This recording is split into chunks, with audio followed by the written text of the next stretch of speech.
Hi, this is Piyali Munshi. I hope you guys are watching our serial Ganga and liking it. If you guys have any kind of suggestion, if you want to say something about our serial, so please go to the comment section and give your valuable comments.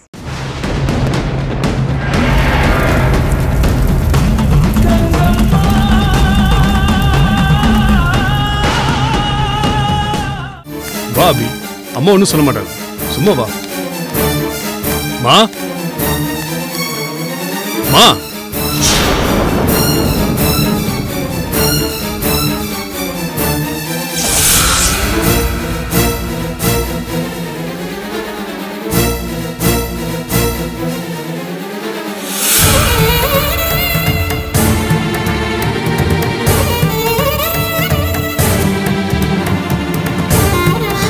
Siva,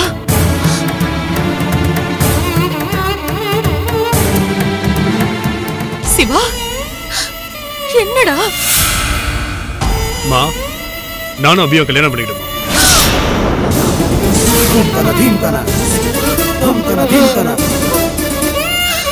Siva, எங்களை ஆசீர்வாதம் பண்ணு. சிவா, சிவா, சிவா, சிவா.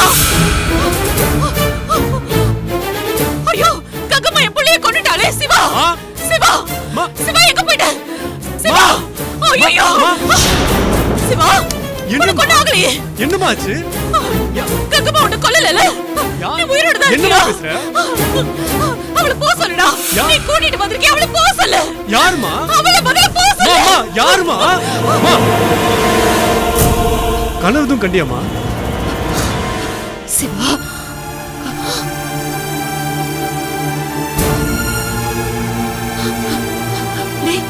சிவா, உனக்கு ஒண்ணு ஆகல. கங்கம்மா உன்னை கொல்ற மாதிரி கனவு கண்டா. நீ அபிராமியை கல்யாணம் பண்ணிக்காத. வேண்டாம், கங்கம்மா உன்னை சாகடிச்சிருவாடா. அவளை கல்யாணம் பண்ணிக்காத ப்ளீஸ். அபிராமி நமக்கு வேண்டாம்டா. அபிராமி நமக்கு வேண்டாம் சிவா. அம்மா சொல்றத கேளு. மா, ப்ளீஸ் மா. பிரபாவ காணத்தை நினைச்சிட்டு இருந்தீங்கன்னா கனவுல அப்படிதாம்மா வரும். நான் என்ன அபியை நாளைக்கே கல்யாணம் பண்ணிக்க போறேன்? எனக்கு எந்த அவசரமும் கிடையாதுமா. அவ சிலைகளை தேடி கண்டுபிடிச்சு கொண்டு வரணும். கன்னிகாபுரத்தோட சாபம் தீரணும். அப்புறம் எனக்கு கல்யாணம் நடக்குமா? அது வரைக்கும் மனசு போட்டு குழப்பிக்காதீங்கம்மா. ஏண்டா, நான் இவ்வளவு தூரம் எடுத்து சொல்லிட்டு இருக்கேன். நீ சொன்னதே திரும்ப திரும்ப சொல்லிட்டு இருப்பியா? உனக்கு ஏதாவது ஆயிடுமோன்னு துடிச்சிட்டு இருக்கேன்டா நானு. நீ விளையாட்ட நினைச்சிட்டு இருக்கியா? கங்கம்மாவை எதிர்த்து அபி சிலைகளை மீட்டு கொண்டு வரது நடக்காது கதை. அப்படியே கொண்டு வந்தாலும் எப்ப கொண்டு வந்து எப்ப உனக்கு கல்யாணம் நடக்கிறது? அது வரைக்கும் நான் முதல்ல உயிரோட இருக்கணுமே.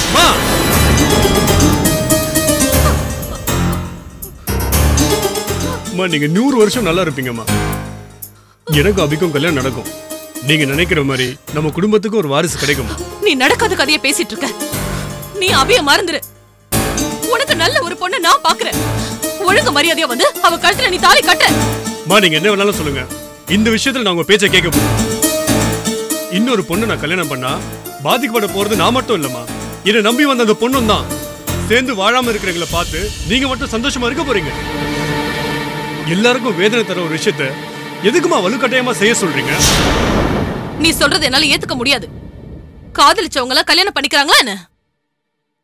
வரப்போ ஒரு அன்பா இருந்தா எல்லாம் சரியா போயிடும். அபிராமி மேல வச்சிருக்கிற என் காதல இவ்ளோ சாதாரணமா இடம் போட்டீங்களேம்மா. பழசுல என்னால எப்படிமா மறந்துட முடியும்? அபிராமி இந்த ஜென்மத்தில் என்னால மறக்க முடியாதுமா. ஏன்னா நான் அவன் மேல உயிரே வச்சிருக்கேம்மா. டேய், நான் உன் உயிருக்கே ஆபத்துன்னு சொல்றேன். காதல் காதல்னு சொல்லிட்டு இருக்க. உங்க அப்பா போனப்பவே உன்னைய கொன்னுட்டு நானும் போய் சேர்ந்திருக்கணும். யாருக்கும் ஒரு தொல்லை இல்லாம போயிருக்கும். ஏமா இப்படிலாம் பேசுறீங்க? நான் அப்படிதான்டா பேசுவேன். சிவா, எனக்கு நீ உயிரோட வேணும்டா. நான் சொல்றது தயவு செஞ்சு கேளு.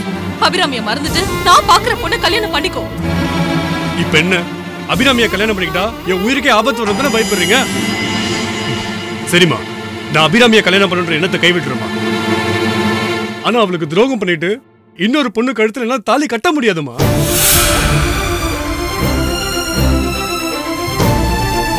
அபி நினைப்போட உங்க மகனாவே கடைசி வரைக்கும் நான் வாழ்ந்துட்டு போயிடுறேன்.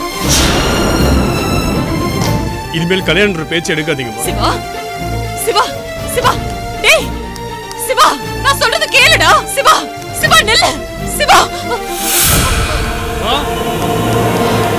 மா அம்மா அம்மா அம்மா என்னாச்சுமா மா மா என்னாச்சுமா மா கண்ணு முடிச்சு பாருமா மா மா நீங்க சொல்றத நான் கேக்குறேம்மா மா அம்மா மா மா எந்திரிங்கம்மா மா அம்மா மா மா எந்திரிமா மா நீ சொல்ற பொண்ணு நான் கல்யாணம் பண்ணிக்கிறேம்மா மா மா எந்திரிமா மா மா அபிராமி நான் மறந்துடுறேம்மா என்னை விட்டு போகாதம்மா எந்திரிச்சு பாருமா மா மா மா மா மா எந்திரிமா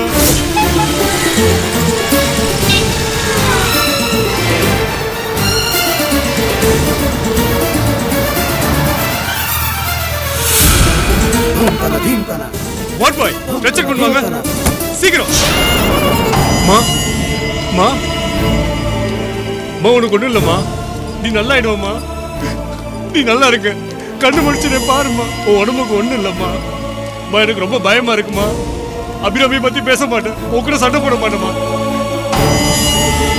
மா கண்ணு முடிச்சுட்டே பாருமா மா அம்மா என்னாச்சு மா டாக்டர் பேசிட்டே இருந்தாங்க திடீர்னு மயக்கம் போட்டு கீழே வந்துட்டாங்க தலையில ஏதோ அடிபட்டுச்சா இல்ல டாக்டர் தவறு கீழே விட போனாங்க நான் பிடிச்சிட்டேன் ஓகே பிரஷர் இருக்கா உங்களுக்கு இல்ல டாக்டர் அந்த மாதிரிலாம் ஒண்ணும் இல்ல டேப்லெட் ஏதோ சாப்பிடுறாங்களா எனக்கு தெரிஞ்சு இல்ல டாக்டர் மா மா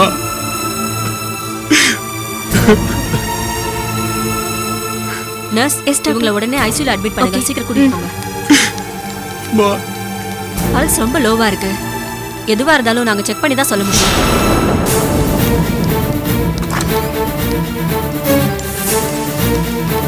தள்ளுங்க தள்ளுங்க மெதுவா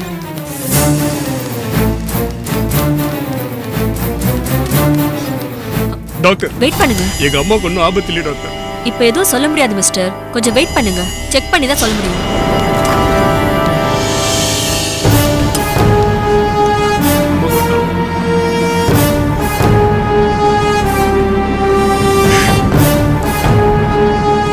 நீ மெல்லிங்க சொல்றதெல்லாம் கேக்குறம்மா நீ இல்லாம எல்லாம் இருக்க முடியாதும்மா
இது நீங்க ஃபாரின் போறதுக்காக ரெடி பண்ண ட்ராலி பேக். இதுல ட்ரெஸ் எல்லாம் ஒழுங்கா தானே அடிக்க வச்சிருக்கு. ஏன் இதெல்லாம் எடுத்து மாத்திட்டு இருக்கீங்க? உங்களை தான் கேட்கறேன் கிருஷ்ணா, ஏன் இதெல்லாம் மாத்திட்டு இருக்கீங்க? நான் ஃபாரின் போகல, கன்னிகாபுரத்துக்கு திரும்பி போறேன். கிருஷ்ணா, உங்க பாஸ்போர்ட் மாத்துறது ரொம்ப ஈஸி. நான் எல்லாம் விசாரிச்சு வச்சிட்டேன். 2 நாள் போதும், நம்ம கைக்கு புது பாஸ்போர்ட் வந்துடும். ஆபீசர் கிட்ட எல்லாம் பேசி வச்சிட்டேன். பாஸ்போர்ட் மாத்துறது ஈஸின்னு எனக்கும் தெரியும். ஆனா கங்கம்மா சாபத்தை மாற்ற முடியாதுன்னு எனக்கு நல்லா தெரிஞ்சு போச்சு. கங்கம்மா கிட்ட இருந்து நான் எப்படியும் தப்பிக்க முடியாது. அதை நான் ஊருக்கு போறதுன்னே முடிவு பண்ணிட்டேன். நீங்க தானே சொன்னீங்க ஃபாரின் போயிட்டா கங்கம்மானால எதுவும் செய்ய முடியாதுன்னு. இப்போ ஏன் அதுல இருந்து பின்வாங்குறீங்க? இங்க பாருங்க முரளி, கங்கம்மா சாபத்தை அவ்வளவு ஈஸியா அடப்பட முடியாது. கங்கம்மாவுடைய கோபத்தை நான் பிறந்ததுல இருந்து பார்த்துட்டேன். ஆனாலும் கங்கம்மா சாபத்தை நான் சாதாரணமாக இட போட்டுருக்க கூடாது. கன்னிகாபுரத்துக்கும் சென்னைக்கும் 600 கிலோமீட்டர் இருக்குமா? எவ்வளவு தூரத்துல இருக்கும்? நான் ஃபாரின் போகக்கூடாதுன்னு இங்க இருக்கிற பாஸ்போர்ட்டை எரிக்கிறானா அவ என் மேல எவ்வளவு உக்கிரமா இருக்காருன்னு யோசிச்சு பாரு. இதுக்கு மேல கங்கம்மா கிட்ட இருந்து தப்பிக்க முடியும்னு எனக்கு நம்பிக்கை இல்லை. இங்க பாருங்க, அன்னைக்கு எங்க அம்மா கற்பூரம் ஏத்துனாங்க. அந்த கற்பூரம் தீப்பட்டு பாஸ்போர்ட் எரிஞ்சிருச்சு. அது பியூர்லி ஆக்சிடென்ட். அத போய் கங்கம்மா சாபத்தோட கன்ஃபியூஸ் பண்ணிக்கிறீங்க. அன்னைக்கு நடந்தது வேற முரளி. இன்னைக்கு என்ன நடந்துச்சு? புது பாஸ்போர்ட் வாங்குறதுக்காக 2 பேரும் கிளம்பி போனோம். போற வழியில என்ன நடந்துச்சு? நம்ம நேரா தானே போனோம். ஒருத்தன் குடிச்சிட்டு வந்து நம்ம வண்டியை அடிக்கல. அவ்வளோ ஏன் ரோட்ல அத்தனை பேர் நடந்து போயிட்டு இருந்தாங்க. ஆனா நம்மள தானே வந்து இடிச்சான். நான் கீழே விழுந்த உடனே அவன் ரிவர்ஸ் எடுத்து வரும்போது என் உயிரை என் கையில இல்ல. எனக்கு அது அங்க வண்டியா தெரியல, கங்கம்மாவை தான் தெரிஞ்சா. ஒரு நிமிஷம் என் உயிர் போயிடுச்சுன்னு நினைச்சேன். நல்ல வேலை நீங்க மட்டும் என்ன இழுத்து போடல. நான் இங்க பணமா தான் இருந்திருப்பேன். எங்க வண்டி ஓட்டிட்டு வந்து ஒரு குடிகாரன் அவன் தண்ணி போட்டு வந்து நம்ம மேல மோதிட்டான். அதுக்குமா கங்கம்மா சாபத்தோட ஒப்பிடுவீங்க? முரளி, நான் கூட ஊர்ல இருந்து கிளம்பும் போது சிங்கப்பூர் போயிட்டா எல்லாருமே தப்பிச்சிடலான்ற மனநிலையில் தான் எல்லாருமே கூட்டிட்டு வந்தேன். ஆனா இப்ப ஒருத்தன் இல்ல. நடக்கிற சம்பவத்தெல்லாம் வச்சு பார்க்கும்போது எல்லாமே கங்கம்மாவுடைய சாபத்தினால தான் தோணுது. இனிமேல் அந்த சாபத்துல இருந்து நான் தப்பிப்பேன்ற நம்பிக்கை எனக்கு இல்லை. வாழ்வோ சாவோ. ஒரு நிமிஷமாவது சௌமியா போய் பார்த்து சந்தோஷமா வாழ்ந்து சாகுறதுன்னு முடிவு பண்ணிட்டேன். அதுக்காக என்ன கொல்லுங்கன்னு கங்கம்மா முன்னாடி போய் நிக்க போறீங்களா என்ன? காதலிக்கிறவங்க எல்லாமே கல்யாணம் பண்ணிக்கிட்டு சந்தோஷமா வாழ்ந்துருன்ற நம்பிக்கையில மட்டும் காதலிக்கல. எல்லாருக்கும் ஏதாவது ஒரு தடை வரும். ஜாதி வரும், அம்மா அப்பா அண்ணன் தம்பி ஏதாவது ஒரு ரூபத்துல தடை வரும். ஆனா எனக்கு யாருமே தடை இல்லை. விதியை பாத்தியா? கங்கம்மாவுடைய சாபம் தான் எனக்கு தடையே. கடைசி வரைக்கும் என்னை வாழ விடாமே பண்ணுது.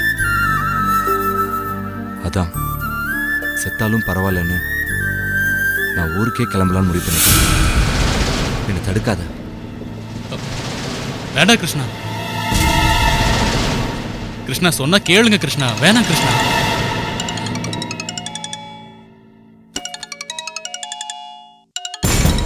சௌமியா தான் கால் பண்றா. அவளுக்கு என்ன சொல்றதுன்னு தெரியல.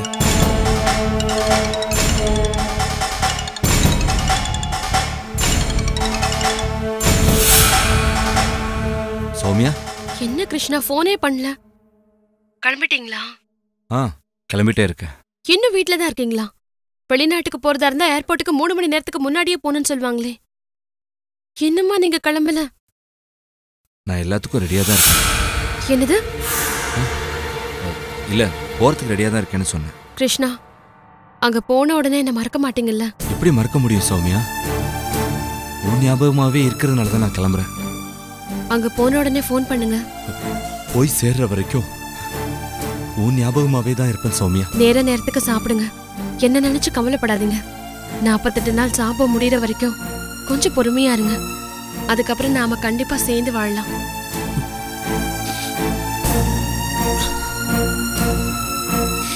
இது முடிகிற வரைக்கும் நம்ம ஊர் பக்கம் வந்துடாதீங்க. சரிம்மா. நீங்க சிங்கப்பூர் போய் சேர்ற வரைக்கும் நான் உங்களுக்காக ஒவ்வொரு நிமிஷமும் சாமி கிட்ட வேண்டிட்டு இருப்பேன். உங்களுக்கு ஒண்ணும் ஆகாது, தைரியமா இருங்க. சரி கிருஷ்ணா.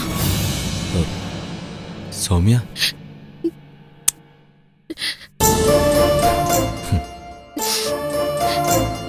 தேங்க்ஸ். நீங்க பத்திரமா போயிட்டு வாங்க. பாய்.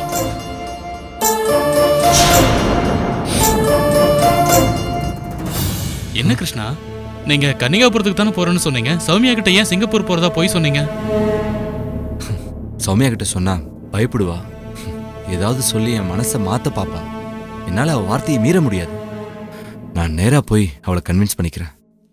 சரி, உங்க இஷ்டம் கிருஷ்ணா. விதி பெரிய விஷயம்தான். ஆனா மனசுல தைரியம் இருக்கிறவங்க அந்த விதியவே தோற்கடிச்சிருவாங்கன்னு நான் கேள்விப்பட்டிருக்கேன். நீங்க தைரியமா இருங்க கிருஷ்ணா, எல்லாம் நல்லபடியா நடக்கும். வாங்க, நான் உங்களை பஸ் ஸ்டாப்ல டிராப் பண்றேன். முரளி, எல்லாமே நல்லபடியா நடக்கணும்னு தான் உங்களால முடிஞ்ச உதவியெல்லாம் செஞ்சீங்க. ஆனா எதுவும் நடந்து போச்சு. ஆனாலும் நீங்க செஞ்ச எல்லா உதவிக்கும் ரொம்ப தேங்க்ஸ். பரவாயில்ல கிருஷ்ணா. அம்மாவும் தங்கச்சியும் கோயிலுக்கு போயிருக்காங்க, நீங்க சொல்லிருங்க. சரி கிருஷ்ணா. முரளி, சொல்லுங்க கிருஷ்ணா. சப்போஸ் கன்னியாபுரத்துல இருந்து ஏதாவது நியூஸ் வந்துச்சுன்னா மறக்காம வந்து பாருங்க. அதெல்லாம் ஒண்ணும் நடக்காது கிருஷ்ணா. உங்க நல்ல மனசுக்கு நீங்க நல்லா இருப்பீங்க. தைரியமா கிளம்புங்க. வாங்க.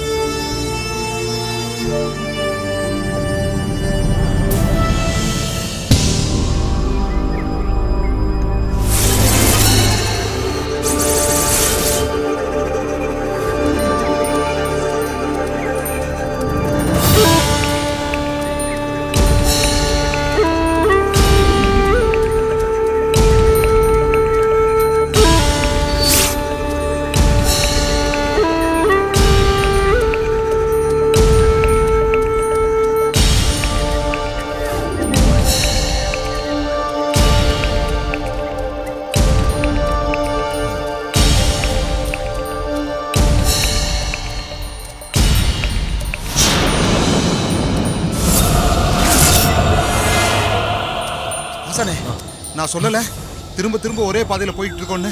இப்ப பாருங்க, நம்ம கட்டின துணி இருக்கு பாருங்க. இங்க பாரு நாராயணா, இந்த பாதை ஒரு புதிர் போலதான் இருக்கு. இதை என்னால விடுவிக்க முடியாது. இதை விடுவிக்கக்கூடிய ஒரே சக்தி அந்த யட்சினி தான். நான் இப்ப யட்சினியை வர வைக்கிறேன். வா. அவட போய் இருந்து யட்சினியை வர வைப்போம். சரிங்க ஆசனே.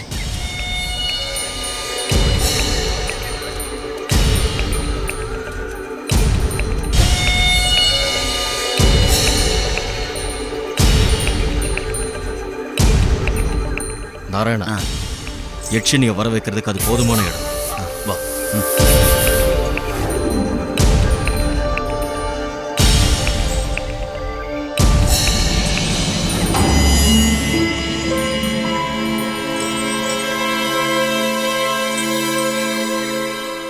சர்வலோக மோகினி, சிவ யட்சினி, சர்வ யட்சினி, மோகினி யட்சினி, என் முன்னால் வா.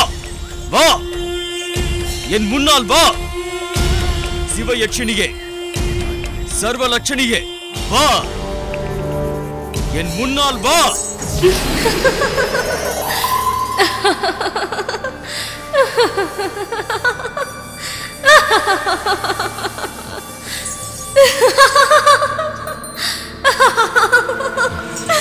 யட்சினிக்கு நமஸ்காரம். என்ன கேசவா, இந்நேரம் உன் காரியத்தில் வெற்றி கண்டிருப்பாய் என்று நினைத்தேன். மீண்டும் என்னை அழைத்திருக்கிறாயே. யட்சினி, இந்த காடு புதிர் நிறைந்திருக்கிறது. இந்த புதிர் பாதை மீண்டும் எங்களை துவங்கின இடத்திலே கொண்டு வந்து நிறுத்தது. என்ன சூழ்ச்சி இது? இது யார் செய்யும் மாயம்? நாங்க இதுல இருந்து எப்படி விடுபடுறது? ஏன் இந்த பிரபஞ்சம் இத்தனை கோடி ரகசியங்கள் நிறைஞ்சிருக்கின்றன? கேசவா, பிரபஞ்சத்தின் ரகசியங்களை கோடி என்கிற எண்ணிக்கையில் சுருக்கிவிடாதே. அது கோடான கோடி, எண்ணிக்கையில் முடிவில்லை. அதை யட்சினியாலே எண்ணி முடிக்க முடியாது. இந்த வனத்தில் ஏன் புதிர்பாதை? இதிலிருந்து நான் எப்படி வெளிவருவது? கேசவா, இந்த சர்ப்பவனம் சித்தர்கள் தவம் செய்யும் வனம். பகலில் வேறு உருவாகவும் இரவில் மனித உருவாகவும் வாழும் சித்தர்கள் இந்த வனப்பகுதியில் அதிகம். அந்த சித்தர்கள் சாதாரண மானிடர்கள் உள்ளே நுழைந்து தவத்தை கலைத்துவிடக் கூடாது என்பதற்காக இது போன்ற நிறைய புதிர் பாதைகளை போட்டு வைத்திருப்பார்கள். ஒரு முறை இந்த புதிர் பாதையில் சிக்கியவர் ஆயுள் முழுவதும் அந்த புதிர் பாதையிலேயே சுற்றி கொண்டிருப்பார். ஆயுள் முழுவதுமா? அது என்னால் முடியாது. நான் இதிலிருந்து உடனடியாக வெளியேற வேண்டும். எனக்கு ஒரு உபாயம் சொல்லு.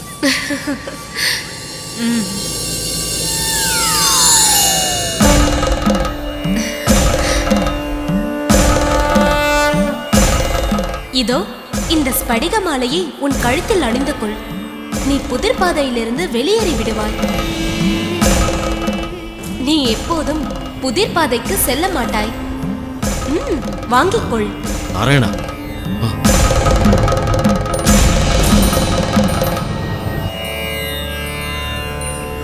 யட்சினி தேவிக்கு நமஸ்காரங்கள்.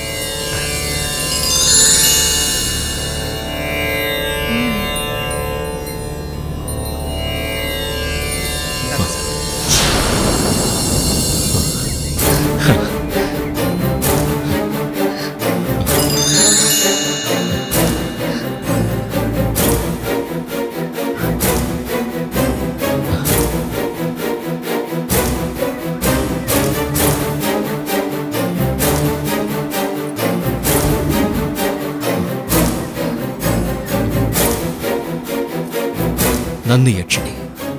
உன் பயணம் வெற்றியடையட்டும். நான் சென்று வருகிறேன்.